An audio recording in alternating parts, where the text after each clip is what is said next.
On the show every Wednesday, we are blessed to have our friends from Compassion UK.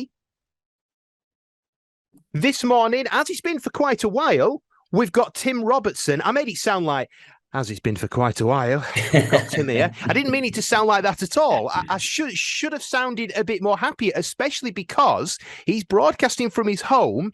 He's on his holidays.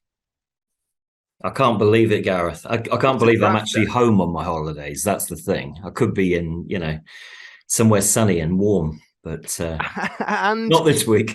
Well, it was obvious that you weren't in your usual location because you look like you are on holiday in the fact that baseball cap, you've got a sweatshirt on, either that or you've just been playing outdoor football. Oh, yeah. This time of the morning, I'm always out there, mate. Yeah. So what we're going to talk about today now, a slight change, because on the script we decided, actually, an editorial decision earlier on this morning. We decided that what we were going to do is to move talking about children and their future, talk about it a little bit now, but move it till next week, and we're going to be talking about trafficking. Now, do you know, this is something, I'll be honest with you, I'm completely out of my depth with. I don't know anything about trafficking. I don't know anything about where it happens. I don't know how it happens. But that is the beauty of having specialist guests on, because they can educate us and they can tell us things that we need to know. And with the World Cup coming up, World Cup 22 Qatar, this is something that is going to be on a lot of people's hearts, isn't it, Tim?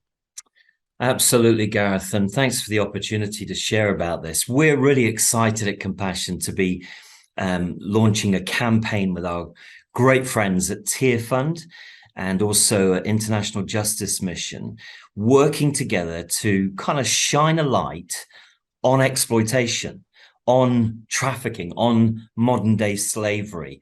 And it happens today. Do you know, there's currently, in the International Labour Organization would estimate there's something like 50 million people who are in, modern day slavery situations.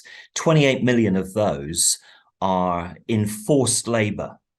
So they've been taken from their circumstances and put into a situation where they are forced to work. And that this is happening all around the world. So even young children, older people, we've even seen it in our country, haven't we? That sometimes there's, a news report where we've discovered that there are men who've been kept in appalling conditions, working in fields and all kinds of stuff for very little money and very unsafe, very unfair working conditions. So this is something that's happening all over the place. But we know that when there are big events in the world, there's a massive infrastructure behind that, where many immigrants are brought in, where many different people are used and very often exploited, to create the infrastructure, the stadiums, the hotels, all of these things in unsafe conditions. And this is about exploitation. These people are not being paid well for it, very often, taken out of their circumstances because of the desperation that's very often in their lives. So, yeah, there's just a little bit there.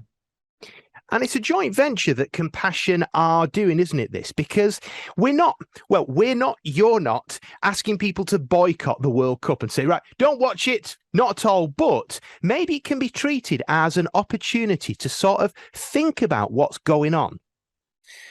Yeah, absolutely. So all three of these organizations, Compassion, Tearfund, and International Justice Mission, are all very much involved in seeing people lifted out of their current circumstances, very often of poverty. And Tearfund work very, very well in community, doing all kinds of community projects. Compassion is very much one-to-one child development, as well as all our other interventions that we do.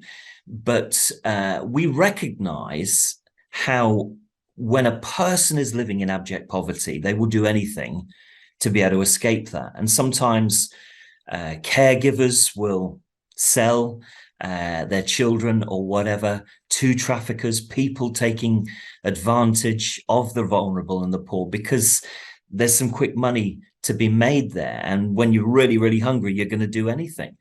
And so this happens. And we thank God for our partner, International Justice Mission, who are on the other end of it very often, trying to help people out of that situation into a place of freedom from that captivity. So, we're trying to alleviate poverty, to stop people getting into this whole thing, while International Justice Mission are trying to stop it. Now, we're coming together to shine this light on exploitation, and we thought it would just be fun rather than getting people to boycott games and whatever.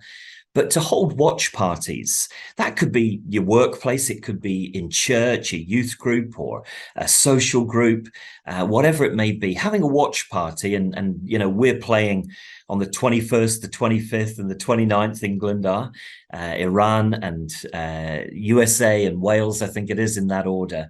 And maybe having a watch party, watching the game together, but maybe at half time, looking at a video that we can provide. There'll also be some conversation starters, questions that can just be posed just to get people thinking about this stuff. And actually, if people want to raise money, they can do that, and that money will be distributed around those organizations to be able to help people in situations like we're talking about around the world. So, maybe a Sunday morning offering or something like that, or just donations that people want to give. And people can find out more about that at justiceunited.org.uk. Well, thank you very much, Tim. It is an interesting one because you're hearing all these different stories of how people have decided to boycott it. And, people are saying it's not fair because so many people have actually died in creating this World Cup for it to happen. And we don't want to get into the politics of that. This is not the opportunity for that. But what we can do is join together and we can try and make a difference, which is exactly what Tearfund, Compassion and IGM are doing as well. International Justice Ministries. And you can find out more by going to the website, as Tim said, justiceunited.org.uk. And it's really interesting because during the half time on football games, all they tend to do is just reflect and fill time anyway. So maybe it is an opportunity, like you said. Half time's normally about 15 minutes, isn't it, Tim? Something like that. We're either moaning at the ref or some unfair decision, or how we could have played better or something like that. Let's use the 15 minutes just to be a little bit more positive and do something that can affect change in our world today. And it would do a complete reset, and it would maybe take away all the anger towards the referee, and it would be the referee is, well, trying his best after you've had a little bit of reflection time. So thank you, as always, Tim. It's a real blessing to have you on during your holiday as well. Going off to play tennis this afternoon, apparently. Oh, and do you think so? Yeah. I don't know. See, it's funny because I feel like I've known you for a long time, but I've really not. I've never met you in person before, but I think you're more of a football fan than you would be a tennis player. Well, I think that's very true. That's the armchair type, Gareth. But I think today we're going out. It's my granddaughter's birthday, so we're looking for pumpkins, I think, today. Then we got a little party at home, so that will be good. So it's all about my granddaughter today. She's 6 years old. How about that? Her name's Penelope. Little bit of a shout out there. Good morning to Penelope and a very, very happy birthday. And be sure to run your granddad ragged, won't you? Thank you, Tim. You take care and have a fabulous day. Thanks so much, Gareth. Great to be here as always. Have a good day.